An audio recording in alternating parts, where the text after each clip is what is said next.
All right, good evening, everybody. Good evening. Welcome to the Maximize Your Life Bible Study. I am Minister Marcus. What I do on Wednesday nights is I try to use the Bible to give us things that we can apply to our lives to help us grow, to help us progress, take our lives to the next level. Hopefully, tonight you get something that's encouraging for you. Thank you guys who have been tuning in for the last couple of weeks.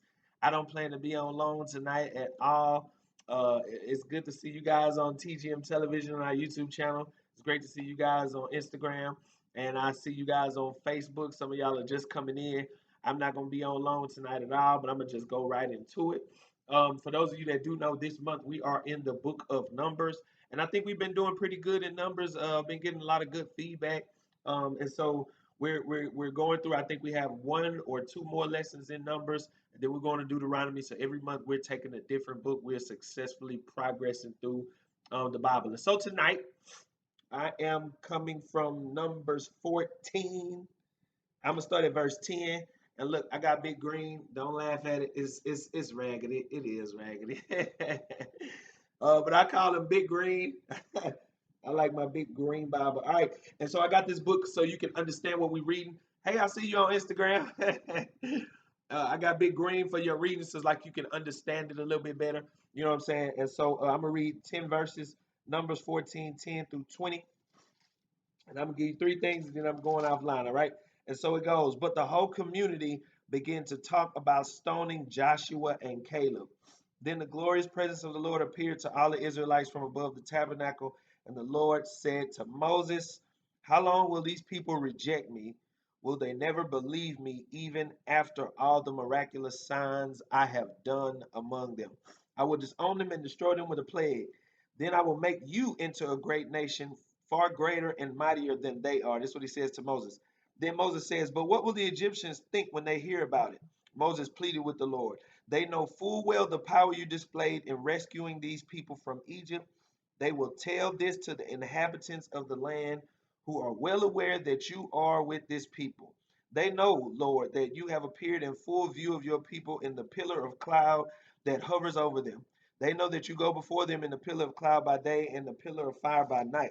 Now, if you slaughter all these people, the nations that have heard of your fame will say, the Lord was not able to bring them into the land he swore to give them, so he killed them in the wilderness. Please, Lord, prove that your power is as great as you have claimed it to be. For you said, the Lord is slow to anger and rich in unfailing love, forgiving in every kind of sin and rebellion. Even so, he does not leave sin unpunished, but he punish the children of their parents to the third and fourth generations. Please pardon the sins of this people because of your magnificent, unfailing love, just as you have forgiven them ever since they left Egypt. Last verse, a lot of reading. Then the Lord said, I will pardon them as you have requested. All right. So, I don't do topics on Wednesday nights. I'm gonna just give you three quick things and then we going offline. All right, just to give you some backdrop as what's going on in the book of Numbers. God delivers them from Egypt. He delivers them from Egypt, and he destroys the Egyptian army in the Red Sea, and he brings the nation of Israel to Mount Sinai. And that's where we were in Leviticus. And now here in Numbers, what God has done is He's taken a nation of people and he is about to bring them into the promised land. So they right at the edge of where they've been working to try to get to, right? So they almost there. They right at the edge. And so they get to the edge and God says, okay, y'all go spy out the land, go look at the land, go see what's there, see if the vegetation is good, see if the grapes are good, see what the land is like. So they get there, they go over there and they look, and all of a sudden when they look over there, they notice that there are people living in the land, right? And so they start getting discouraged and all of that stuff. And so they decide, oh, we're not gonna we can't do that. We're not gonna win that. And so this, I'm just bringing you up to where we are. And so this is where we come up in the text where they start to want to stone Joshua and Caleb because they were telling them, we can go, trust God, He's gonna deliver us. And so where I want to start tonight is walking you up through the book of Numbers between I would say from about the 1 to the 10th chapter, it looks like they about to go in. It looks like they about to occupy the land. No problems, no questions asked. They about to just do it.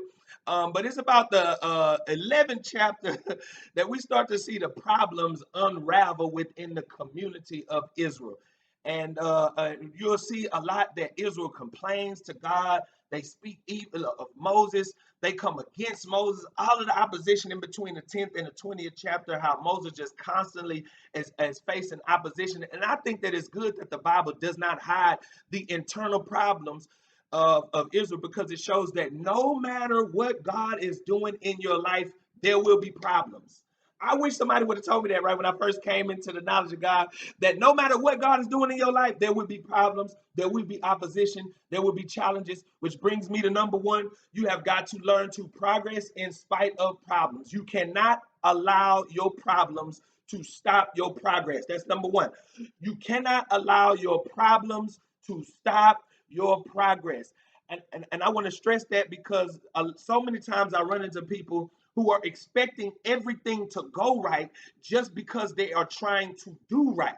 But in reality, right, just because you're trying to do right does not necessarily guarantee that situations and circumstances are going to go right. And this is why I want you to understand that, because sometimes while you're trying to do the right thing, everything else in your life might be going wrong. And nobody explained it to me, right? Nobody explained to me that you can be trying to do right and things will still be going wrong. And so that's why I say we have got to learn, say this, I got to keep going. Do not let problems stop your progress.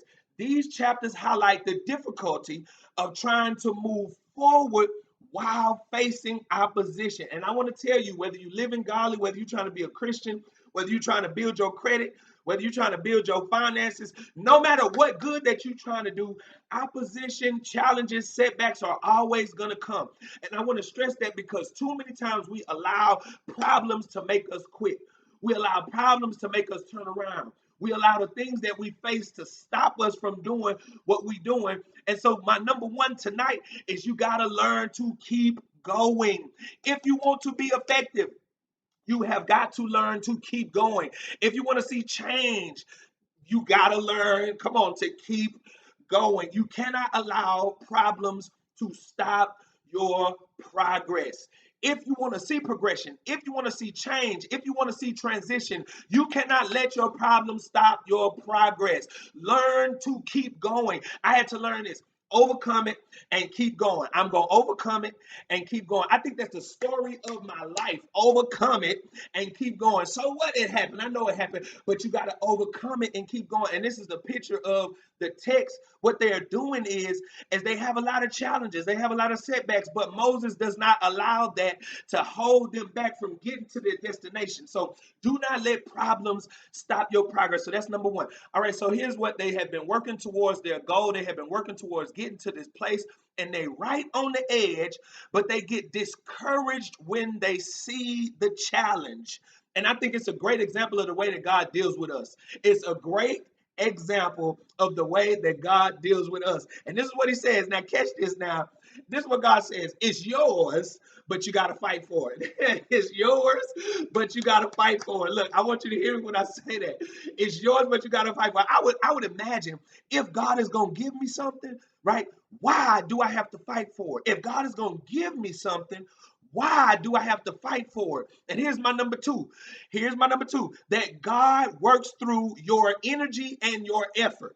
I'm going to say that again. Number two, God works through your energy and effort. And don't be surprised if some things that God want to give you that you have to put energy and effort in order to get it. So my number two, God works through your energy and effort. Be ready to fight for it. And I'm not talking about knuckling up with nobody. I'm not talking about bowing up. I'm not talking about putting physical hands on nobody. But what I'm saying is, I want you to understand when I say fight for it, I'm saying be relentless going after it. Be persistent going after it. Be tenacious going after it.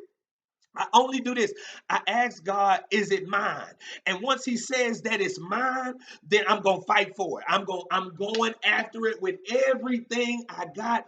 And here's my question though. What do you do when God leaves challenges in place for you to overcome? I know we go to church and everybody talk about God moving the mountain and God is going to open doors and create opportunities and he's going to make everything all right, and he will. But what do you do when God leaves a challenge in place for you to overcome? What do you do when God does not move the mountain? What do you do when God does not make things happen the way you thought he was going to make it happen? What if he leaves the challenge in front of you? Then the question becomes, do you have enough faith to put your energy and effort into making it happen? And here's what, you're expecting God to do it for you, but God don't work like that all the time.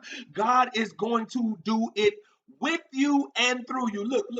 If you just check back, this is what he says to Noah. Noah, I'm sending the water, right? And I want you to survive. Right? Get this. I want you to survive, Noah, but you got to build the boat. I want you to survive, but you got to build a boat. And see, I think sometimes that we misinterpret what God is doing because we think that God is just going to lay it out for us. But in reality, God might say to you, it's yours, but you're going to have to work for it. It's yours, but you're going to have to fight for it. It's yours, but you're going to have to work at it in order to make it become what it is that you want it to become. What if I was to tell you that your relationship would get better, but you got to work at it? God wants your relationship to work, but you got to work at it. God wants your marriage to get better, but you got to work at it. God wants your business to grow, right? But you got to work at it. I want you to hear me when I say that. What if God was saying to you, I want the same things that you want for your life, but it's not going to happen without some energy and some effort from you? And I think that this is a lot of times where we miss it as Christian people, as people that believe God, because we think that God is just going to do it for us, but in reality, God is going to do it with us and through us. God was going to use their hands to give them victory. And this is what I want to stress, because so many times we forfeit our blessing because we don't want to put our energy and effort into it. We want God to fix our marriages with no help from us, right? We want God to improve our financial status with no help from us. But I want to tell you tonight that if you want to see it grow, you got to be willing to work at it. You got to be willing to work for it. You got to be willing to fight for it. God is going to use their energy, their effort, and their hands to get them victory. God is going to use their hand. What if I was to tell you that everything that you want in life, God is going to use your hands to get it? Everything that you want to do and accomplish in your life, God is going to use your hands to get it. The only question that I ask God is it mine? Is it mine? If it's mine, I'm going after it. And every time I hear somebody say the word impossible, I ask myself, is there anything too hard for God? And you know what? I've said this so many times. I went and talked to a financial advisor. And I talked to the financial advisor about getting my finances together. Many of you know this, many of you don't know. I have a lot of kids, and I pay child support on all of them. And the lady looked at me and she was like, you ain't gonna ever accomplish that. And when she said that, it was like something, and I didn't get mad, but I got excited. Why? Because when I hear that word impossible or it can't be done, I ask myself, is there anything too hard for God? And I want you to hear me when I say that. It might be impossible for me, but what's impossible for me is now possible with me and God. And that's what encourages me, because I know I got God on my side. And there have been things, when I say overcome it, there have been things, there have been times, there have been places in my life that I did not think that I was going to overcome. But with God, I overcame it. People that said that it would never be done, I ended up doing it. Why? Because I wasn't scared of the challenge, but I trusted God enough to go after it. I was like, look, I'm finna do this. I'm finna do it. And hopefully that's a word for you. Be willing, be ready to fight for it, be ready to work for it, be ready to work at it to make it into what God would have it to be made into. All right, so that's number two. All right, here's number three. Seeing Moses' response. This is what I like about this, because all through these chapters that Moses is facing opposition, and I want y'all to hear me tonight. I want you to hear me when I say this. All this opposition that Moses is facing, the people talking about him, right? The people coming up against him, his brother, and they rose up against him to try to discredit him. But what I like is seeing Moses' response to, oh man, seeing Moses' response. And you know what? I'm gonna just stick a pin right there real quick, because sometimes we say we saved, but we don't respond right to different things that happen to us. We say we saved, but we don't respond right. Come on, say, God, help me to respond right. Don't let me cuss nobody out today, but help me to respond right. Seeing Moses' responses to opposition shows why God chose him. I want you to hear me.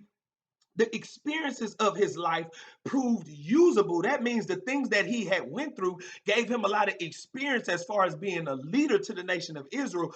But why God chose him was his character. His character. I want you to hear me when I say that, character. And here's my question. If God was going to use your character as the credentials, how many of us will get the blessing? What if God was to say, you qualify for a husband if your character is right? You qualify for the $1,000,000 if your character is right. You qualify for the promotion if your character is right. How many of us would get the blessing if the credentials was based on not what you look like, but who you are on the inside? And this is what I like. Here's number 3, and this is the last one. Say, God, make me better. Number 3, God, make me better. I want you to hear me when I say this. God wants to make you a better person. I know when you come to church, the pastor say that God wants you to jump up 3 times and scream amen and turn around and stand on your head and shout all up and down the aisle. But God wants to make you a better person. Focus on character. I need to build character. Build character. Why? Your gifts can get you in the place that your character has to keep you. Your gifts might get you there. Your calling, your talents, your skills might get you there. But what's going to keep you there is your character. I know so many people who got married, they got a husband now, but now they can't keep them because they don't have. That's right. Yeah, a lot of guys can get wives, but they can't keep them because they don't. Come on, character. Come on, say, God, make me better. I don't want to just look good on the outside. I want to be good on the inside.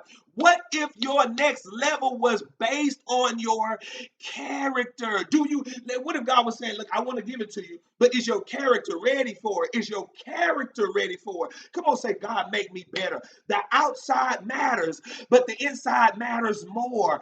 And look, and here's what I like to say, that God does not send it when your body wants it. He sends it when your character is ready for it. I'm going to say that again. He does not send it when your body wants it. He sends it when your character is ready for it. And if I was to say to you, that while you sitting back waiting on God, God is sitting back waiting on you, because there are things about your character that is not ready for what it is that God want to do in your life. And here's what I love to say to people. It's not, don't brag to me when you get it.